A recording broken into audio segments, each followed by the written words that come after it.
los ojos, pero dame algo bueno, que tu vida es un disgusto y ya no quiero compartir momentos vanos, recordar tanta miseria. Y porque, ay, mira, llegó Dani. Justo. Hola, Clarisa. Bueno, hola, Daniela. Bueno, Daniela. Ahora nos saludamos. Era uma quarta-feira de manhã e estava bem cedo. Peguei um cafezinho quente e fui até o nosso ponto de encontro. Numa esquina eu encontrei a Daniela e a Soraya e juntas a gente esperou pela Daniela Losídio, que gentilmente deu uma carona pra gente lá para a Universidade Nacional de Arturo Jauretche. Lá, a Mariela Solana estava esperando por nós. Eu sou a Clarissa Resch, faço doutorado em Ciências Sociais na Unicamp e componho a equipe do Mundaréu. O episódio que você ouve agora é a conversa que nós 5 tivemos no friorento dia 5 de julho de 2023. A universidade fica a 30 quilômetros de Buenos Aires, onde eu, a Soraya e a Daniela estávamos hospedadas.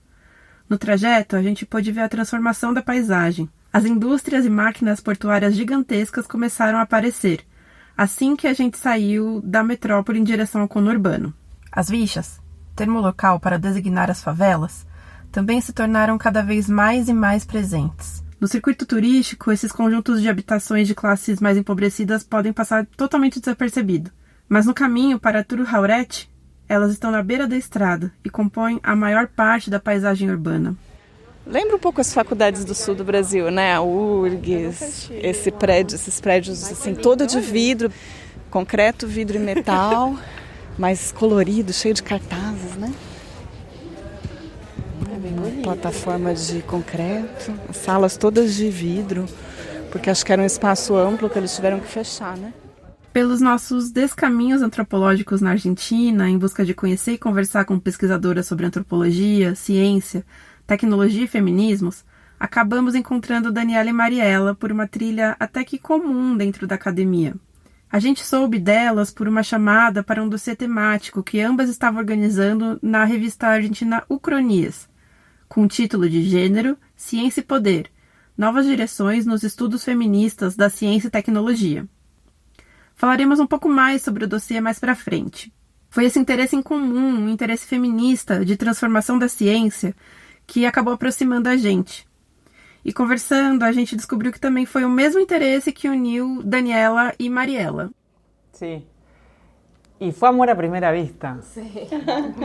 Porque siempre trabajamos juntas. Nos conocimos, misma generación, las dos somos del 84, quilmenias, y bueno, de la ciudad de Quilmes, ¿no? Sí, creo que nos unió mucho el trabajo en torno a políticas feministas acá en la universidad. Sí. Mariela e Daniela se conheceram quando foram orientadas pela mesma professora, a Cecília Macon. A Cecília é coordenadora de um grupo de pesquisa chamado SEGAP, Seminário sobre Gênero, Afetos e Política. A Mariela é filósofa e a Daniela é cientista social. Depois as duas se encontraram novamente, mas agora em um novo espaço. Elas se tornaram docentes na Universidade Nacional de Arturo Jauretche. Hoje, Mariela é responsável pelo programa de estudos de gênero e Daniela é responsável pela diretoria de Gênero, Diversidade e Direitos Humanos da universidade.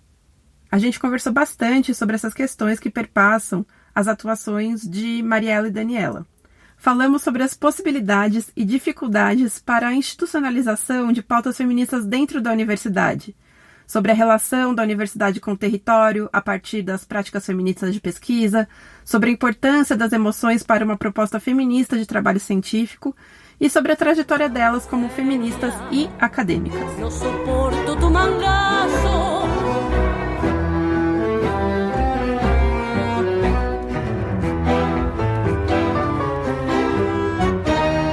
Basta, basta, no te escucho.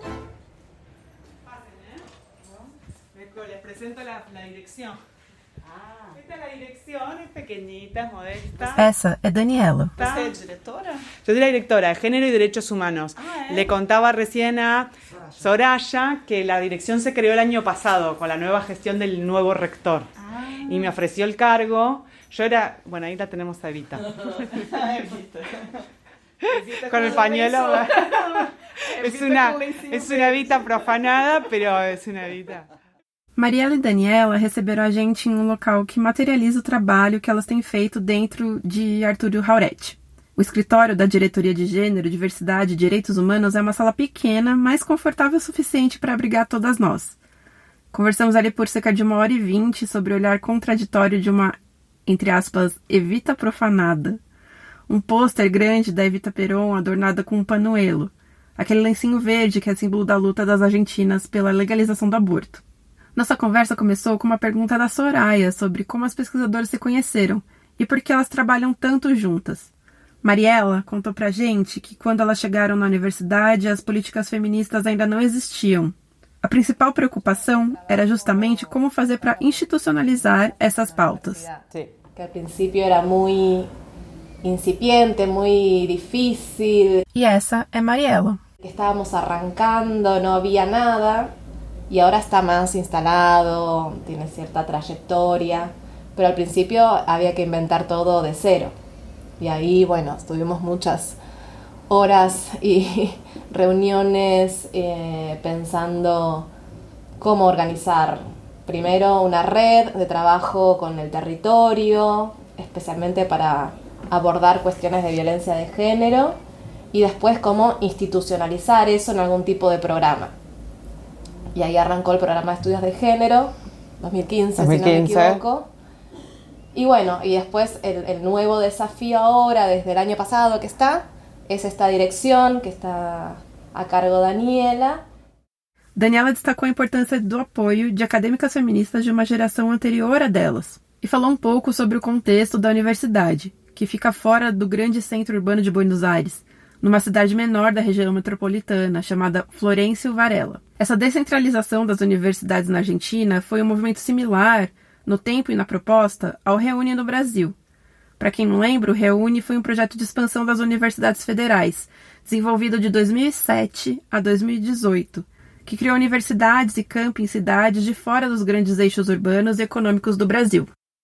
El programa de estudios de género se creó en 2015, lo dirigía Dora Barrancos, que también, digamos, es una figura del feminismo, de la política, de la militancia feminista y los activismos, pero también de los estudios feministas. Piensen que esta es una universidad muy pequeña, muy alejada del centro, de los centros, no solo del centro físico, sino de los centros epistemológicos, digamos. Entonces, bueno, para nosotras que Dora nos diga sí, voy a dirigir el programa fue muy importante y bueno, nos acompañó así simbólicamente, ella ya se estaba retirando, jubilando, ¿no? Aposentando. Sí. Entonces, bueno, ella nos decidió acompañarnos y eso fue muy importante para nosotras también, tener una visibilidad dentro del mundo de las universidades nacionales. Así que así empezó el programa. Os esforços feministas na universidade sempre são uma costura entre o que está dentro e o que está fora. Por isso, Daniela contou pra gente que o trabalho que fazem para combater a violência de gênero contempla tanto ações no território do entorno quanto dentro da universidade. Pero también teníamos un trabajo territorial importante. Entonces, nunca el programa de estudios fue estrictamente un programa académico puramente. Nosotros teníamos un trabajo territorial con organizaciones sociales, con el tema de la violencia de género en Florencio Varela, que es un tema muy importante, porque Florencio Varela es una de las ciudades de la provincia de Buenos Aires que tiene tasas más altas de violencia de género. Entonces, nuestras estudiantes, nuestras compañeras de militancia del territorio trabajan muy fuertemente el tema de la violencia de género y para nosotras siempre fue un tema muy relevante. Entonces, nunca fue solamente un programa académico y tiene estas características puntuales. Nosotras empezamos a trabajar con violencia de género en el territorio, pero también dentro de la universidad, a tratar de, empezamos a pensar un protocolo de acción ante situaciones de violencia de género en un marco federal donde todas las universidades estaban aplicando protocolos. Empezamos a pensar el nuestro propio a discutir con los distintos actores de la universidad. Como en toda institución hay actores conservadores, digamos, con sus resistencias. Fue un momento, digamos, que duró como un año, todo el proceso de pensar el protocolo, proyectarlo. Y bueno, estaba el protocolo, lo pudimos sancionar, creamos el equipo de intervención, todo, por supuesto, ad honorem, ¿no? Todo este trabajo, ad honorem significa no pago, no rentado. Todo este trabajo lo hacíamos de modo voluntario, Sí. Con muy pequeños financiamientos para voluntariados, de organismos estatales. Bueno. Essa questão do financiamento foi trazida para nós em outros momentos na Argentina e acreditamos que seja um ponto muito importante para a gente pensar estrategicamente como agir. Trabalhar projetos de sensibilização para questões de gênero, raça, sexualidade é algo que custa tempo, é trabalho e não pode ser visto como algo voluntário. Mariela falou um pouco sobre essa situação. Porque te pone en una situación complicada, hay una paradoja, ¿no? Porque si no haces el trabajo, nadie lo hace y, bueno, queda un espacio vacío. Pero si lo haces y no te pagan, estás asumiendo que tu trabajo no vale. Entonces es complicado. Una opción y la otra son complicadas.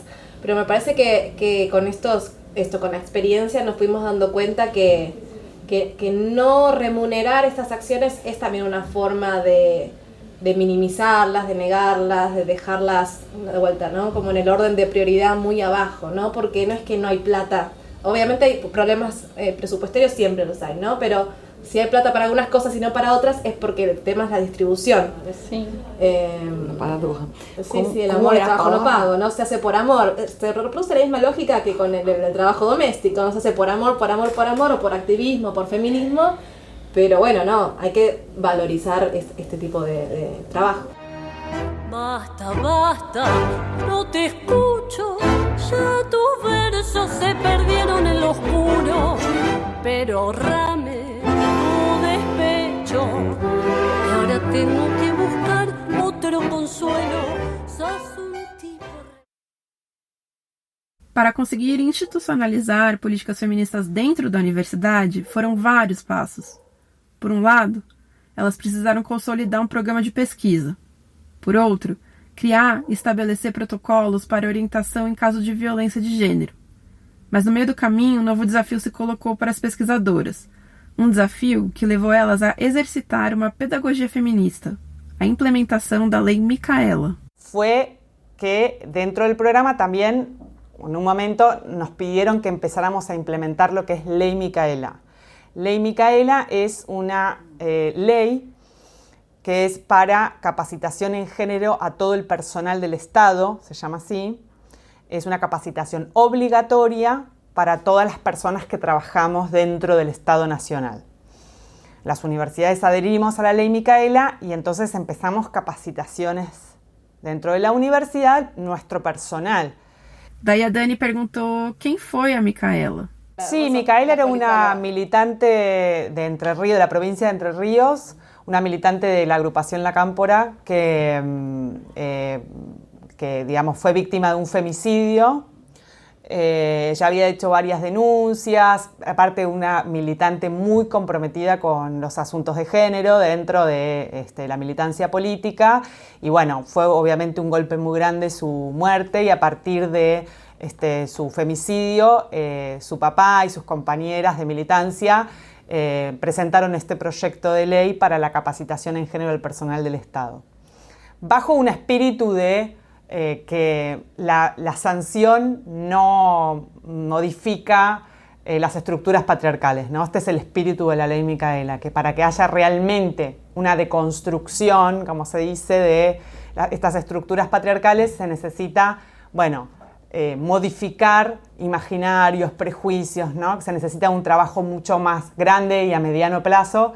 Y bueno, y esto es un poco la filosofía de la pedagogía feminista. Nosotras como universitarias, si no adherimos a la Ley Micaela, ¿no? O sea, tenemos una confianza grande en que la pedagogía feminista tiene la capacidad de modificar estructuras. As formações em gênero e diversidade na Universidade Arturo Jaureche têm caráter obrigatório para todos os funcionários. Soraya perguntou sobre as dificuldades encontradas na implementação das formações, já que uma universidade é composta por uma grande diversidade de pessoas que estão em diferentes cargos e que atuam em diferentes campos do conhecimento, e que muitas vezes, especialmente no caso de docentes, acham que não precisam mais passar por cursos, capacitações, formações. Sí, bueno, tenés de todo, tenés como... Siempre encontrás aliadas feministas en todas partes, ¿no? Y eso es bueno para tener en los cursos a alguien que siga un poco la propuesta y que no ponga tanta resistencia. Pero lo cierto es que sí, hubo mucha resistencia de parte de otros docentes de otros institutos, que a veces nos juegan con hay problemas de clase, hay problemas de pobreza, tenemos que poner ahí el foco, esto es secundario. Eso apareció bastante. Y después también otra resistencia y otra forma de desestimar el problema es la cuestión de la exageración. Bueno, me parece que esto es excesivo, bueno, hace falta tanto, ¿no? Esto que nos pasa a las feministas, una forma del gaslighting, ¿no? Como, bueno, es un poco... Están viendo violencia por todas partes, son cuestiones de costumbres, de hábitos...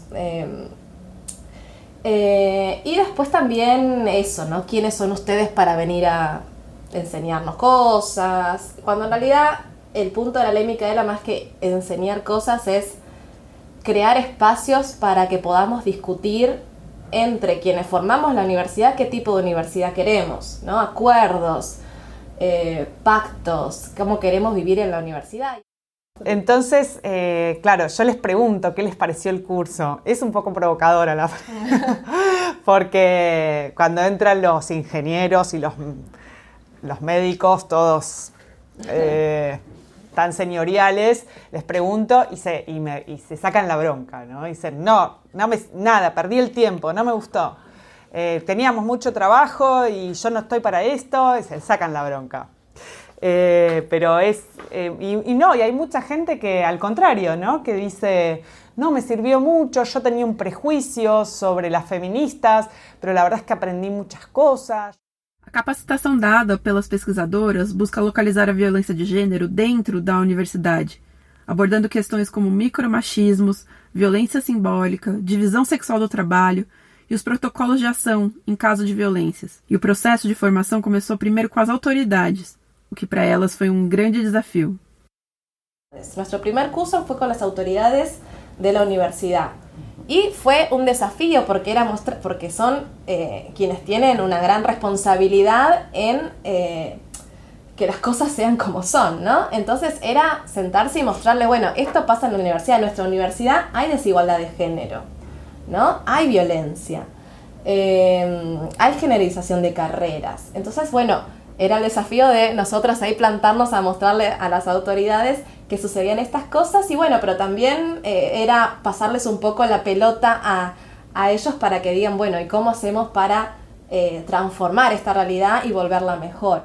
Então, a Soraya perguntou se elas se lembravam de alguma história, alguma cena dessa capacitação para as autoridades. No, a ver, por ejemplo, me acuerdo de una anécdota divertida que estábamos hablando de... trabajamos, por ejemplo, con comentarios que escuchan docentes o investigadoras en los pasillos, ¿no? Comentarios que molestan. Pasillos? Corredor. Ah, sí, no corredor. Sí, cosas que se escuchan al pasar. No acá, sino en otra institución, pero los usábamos para discutir violencia simbólica, ¿no? Y un comentario era, no sé, qué linda que te queda la pollera, el vestido, como que tenés que usar más vestidos. Qué lindo que te queda eso, como comentarios sobre el cuerpo, sobre la ropa. Sí. Y me acuerdo que dijo, bueno, pero yo una vez me puse un pantalón... Una calza, sí. Sí, rosa y también me miraron mal, ¿no? Como... a veces nos pasa eso con los varones que necesitan... también ponerse en el lugar de víctimas, ¿no? Como que... Simetrizar, exactamente. Y bueno, le decían, bueno, no es lo mismo, no es exactamente lo mismo. Igual también puede ser que haya prejuicios homofóbicos en ese tipo de comentarios, pero algo que pasa muy seguido es eso, como, bueno, los varones también nos pegan, a los varones también nos pasa mucho en estos cursos, ¿no? Intentan minimizar la diferencia estructural que hay entre, en términos de violencia de género, por ejemplo, entre varones y mujeres. Como era de se esperar, a implementação dos protocolos também foi alvo de resistência dentro da universidade, o que demandou muito jogo de cintura da parte das nossas entrevistadas. Esto que cuenta Mariela sobre Ley Micaela también pasaba cuando empezamos a discutir el protocolo, que hablábamos con actores importantes de la universidad, los gremios, el sector de recursos humanos, el sector de legales, y había una fantasía de que queríamos armar una comisaría. De hecho, comisaría, de la policía. Como Delegacia. ¿Cómo se dice? Delegacia. Una delegacia, acá en la universidad. Y caminábamos por el campus y nos hacían el ruido de la sirena, que yo no lo sé hacer, pero nos hacían el giro, giro. La policía feminista. La policía feminista. Amigo, que es curioso amigo. porque obviamente el protocolo tiene el principio del no punitivismo, porque da cuenta de los derechos en tensión que hay en la universidad. Los derechos de las mujeres y las diversidades, pero también de los trabajadores, de los estudiantes, el derecho a estudiar, el derecho a trabajar. Entonces, en la mayor parte de los casos, que son estos que contaba Marie, de micromachismos, reproducción de estereotipos, que es lo que más pasa, lo que procuramos es ser muy creativas a la hora de la reparación sin ser punitivistas. Y no me vengas con el cuento de que las minas exageramos.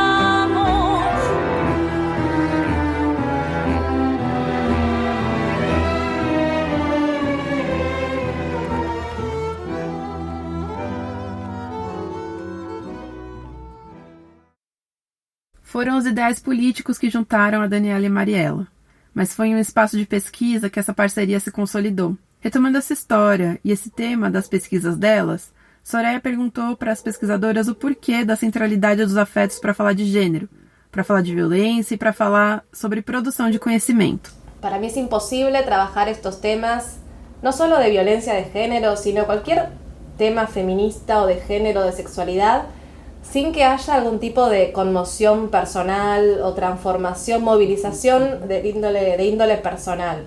Son temas que afectan mucho la forma en que uno creció, lo que uno aprendió, cómo uno se maneja en el mundo, y muchas veces trabajás temas que parecen ser objetivos o que no tienen nada que ver con una persona en particular y se lo toman como algo personal, ¿no? Es como que es muy difícil separar, bueno, es lo que nos enseñó el feminismo, lo personal es político, ¿no? Lo íntimo y lo público cuesta separarlo ahí.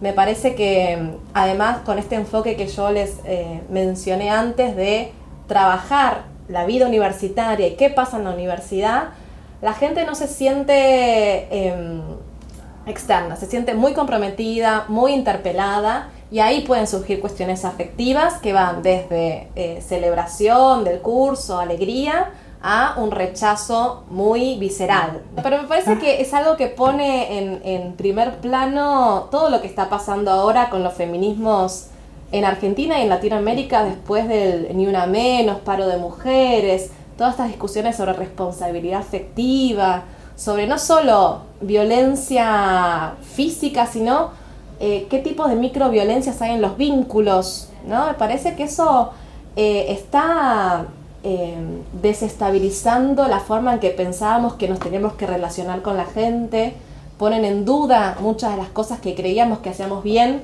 y generan incomodidades, ¿no? Me acuerdo en ese curso otro no docente me decía que él era muy afectivo con la gente y que antes cuando daba clases, cuando veía una chica que estaba mal o algo así, le tocaba la espalda, y decía, pero eso está bien ahora, ¿no? Me parece que aparecen un montón de preguntas en donde lo afectivo claramente está en primer plano, que hace también a que el feminismo tenga cierta resistencia, porque es como, bueno, me vienen a decir que la forma en que yo me relacionaba con la gente estaba mal, yo soy parte del problema. Durante toda a nossa conversa com Mariela e Daniela, o feminismo dentro da universidade apareceu como uma prática e como ação no mundo, sempre indissociável de sua dimensão teórica e das perspectivas críticas de pesquisa.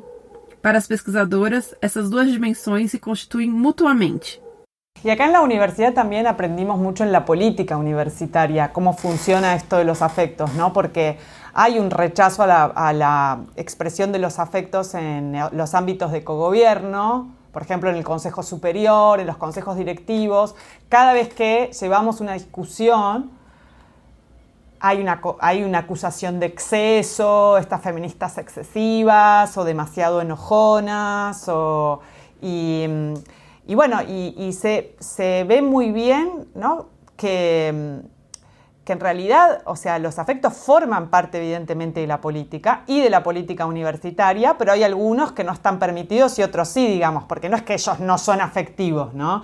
Ellos nos retan, ¿cómo sería? Nos reprenden, ¿no? Nos gritan, nos corrigen. Bueno, ahí se juegan muchísimas expresiones de las emociones, pero bueno, son las que están admitidas dentro del ámbito político, ¿no? Entonces, aprendimos mucho de eso, sobre todo con la discusión con paridad. Tuvimos toda una discusión sobre la paridad en las listas electorales de la universidad, que fue tremenda, y ahí aprendimos mucho sobre lo que realmente pasa, ¿no? Porque en general pensamos, bueno, en la tradición liberal, que es republicano liberal, que es antiafectiva, que rechaza las emociones del ámbito de la política, pero en realidad hay una jerarquización de las emociones, ¿no? Están las emociones vinculadas a la militancia feminista y a la lucha por los derechos, que son las que son rechazadas, ¿no? Las que están pero después hay muchísimas admitidas, como por ejemplo el amor, ¿no? El amor, digamos, la empatía, sobre todo la empatía entre varones. Bueno, hay muchas emociones que están admitidas, la cordialidad. Yo cuando te escuchaba pensaba, de hecho, las feministas, las epistemólogas feministas recuperan la noción de amor, de empatía, de intimidad como una forma de introducir afectos epistémicos feministas en la producción o de reivindicar esos afectos, ¿no? Sí. En una práctica científica, como es la de la ciencia moderna, sostenida y creada sobre esta base de una división entre razón y pasión, ¿no? La ciencia siendo una disciplina racional, claro. Un método científico que depura todo tipo de emoción a la hora de producir conocimiento, o que en todo caso lo admite en el contexto de descubrimiento, ¿no? La curiosidad, eureka, ¿no? La alegría que te da conocer algo nuevo, pero no en la justificación, ¿no? Y todas estas, que a mí me interesan mucho, epistemólogas feministas, diciendo, no, también hay afectos a la hora de justificar el conocimiento y pueden ser recursos para producir nuevos conocimientos, como puede ser el amor, la empatía. Nesse ponto da conversa, eu perguntei para as pesquisadoras qual era a importância da ciência e tecnologia para o feminismo. Mariela relembrou a chamada do dossiê que proporcionou esse nosso encontro. La importancia de la ciencia y tecnología para el feminismo. Hay como varias formas de contestar a esa pregunta. Quizás lo que ya venimos hablando acá es la cuestión más institucional, ¿no? La forma de producir ciencia, por ejemplo, en las universidades, qué pasa cuando se incorpora una perspectiva feminista, cómo se transforman las prácticas de investigación y también las prácticas pedagógicas, que eso es una parte que a nosotras nos interesa mucho porque, de vuelta, el conocimiento situado, ver qué pasó con nuestra perspectiva feminista acá en la universidad y qué transformaciones se llevaron adelante. Eso por un lado, la cuestión más institucional, que es una parte que queremos recuperar con este dossier, como pensar qué pasa con las universidades cuando aparecen las feministas a romper todo y a crear cosas nuevas. Pero por otro lado también la ciencia siempre fue, y pienso más que nada en las ciencias naturales, siempre fue un tema para el feminismo porque tradicionalmente argumentos científicos fueron usados para ya sea probar que las mujeres no son iguales que los varones en términos mentales, cognitivos o lo que sea, corporales, físicos, fue usada para la discriminación y para la opresión femenina de mujeres y de otras minorías genérico-sexuales también.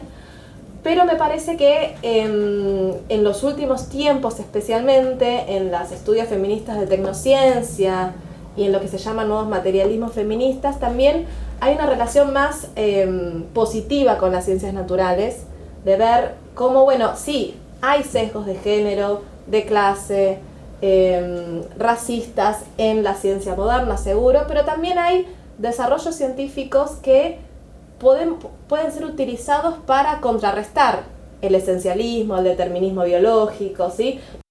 Y eso para mí es un problema, y un problema que nos obliga no a rechazar la ciencia, sino a apropiarnos de ella de forma tal que podamos rebatir esas posiciones con mejor ciencia.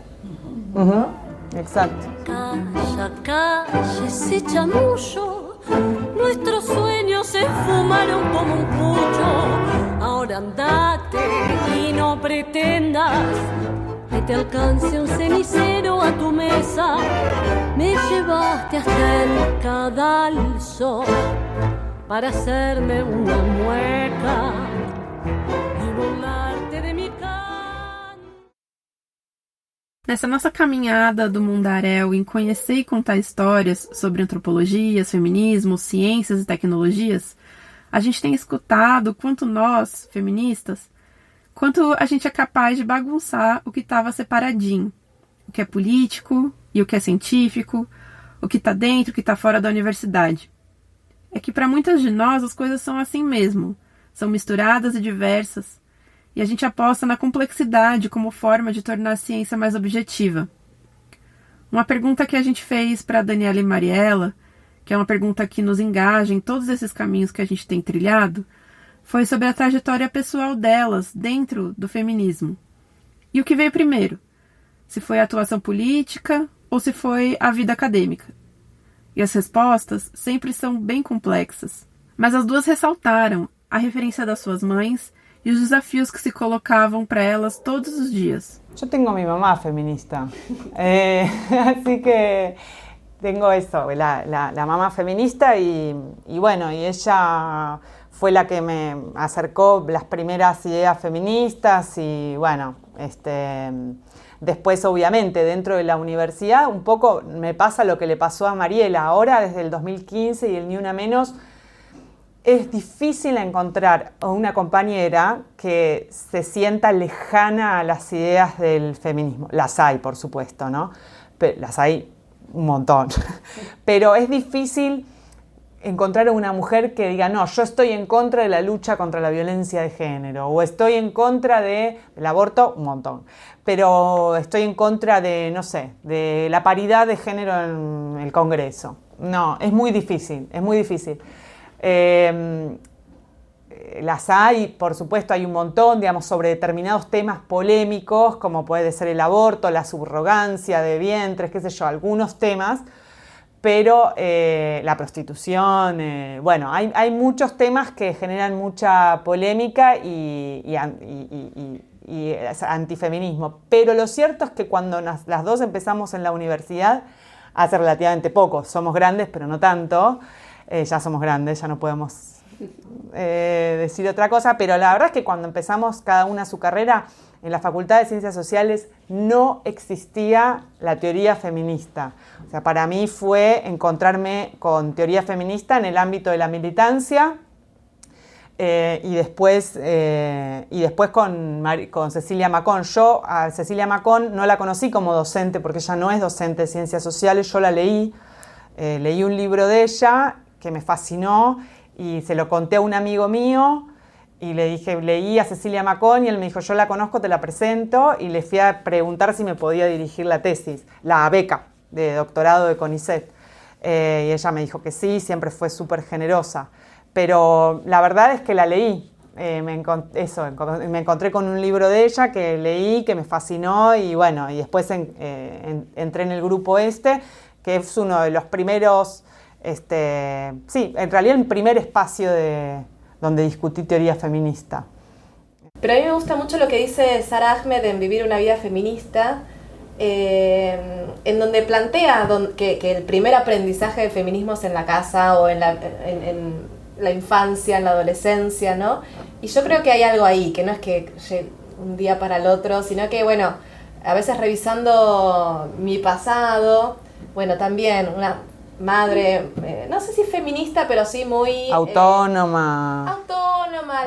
Profesional, liberal, sí. Este discurso de que las mujeres tienen que poder desarrollarse profesionalmente, que la casa no es el destino, también una familia muy matriarcal, diría yo, de donde no había casi varones, porque o se fueron o se murieron, pero éramos muchas mujeres. Entonces esos aprendizajes más de la vida cotidiana, y lo que también habla Ahmed de la caja de herramientas feministas, ¿no? Una aprende feminismo con estas personas y también con textos y con lecturas, incluso antes de ponerle la palabra teoría, ¿no?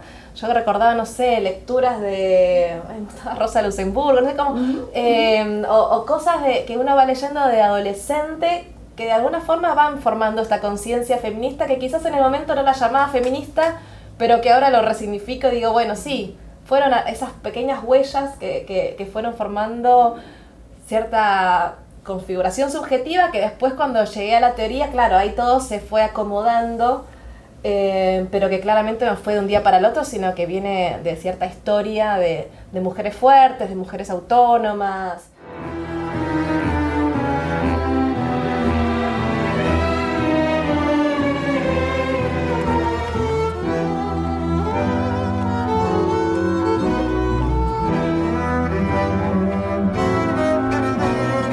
Pra gente foi muito instigante conhecer Mariela e Daniela e o trabalho que elas fazem na Universidade Arturo Jaureche.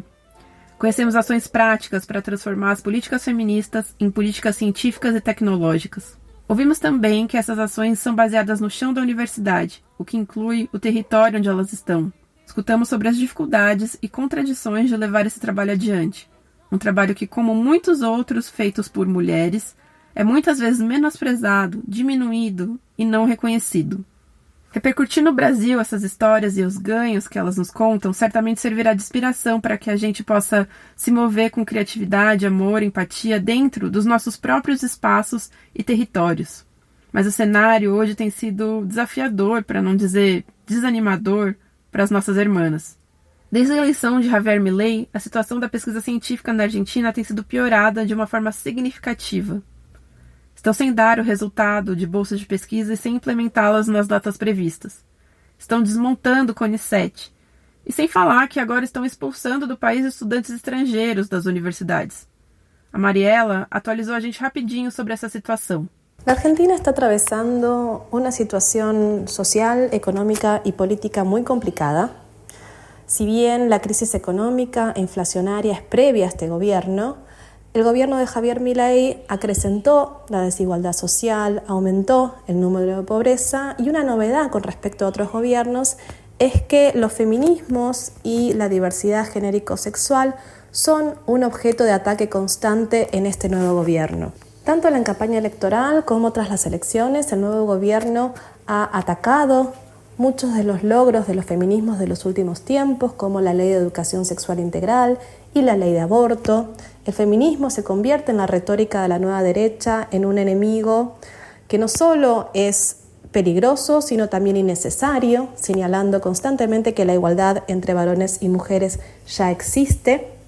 Y otra de las formas en que se deslegitima la lucha y las acciones de los feminismos es desfinanciando sus espacios o eliminándolos, como sucedió, por ejemplo, con el Ministerio de Mujeres y Diversidad, o desfinanciando, por ejemplo, instituciones como CONICET o las universidades públicas, que son espacios en los cuales los feminismos producen conocimiento, ejercen la docencia, trabajan fuertemente en la extensión y vinculación con el territorio y también en la formación de futuros profesionales.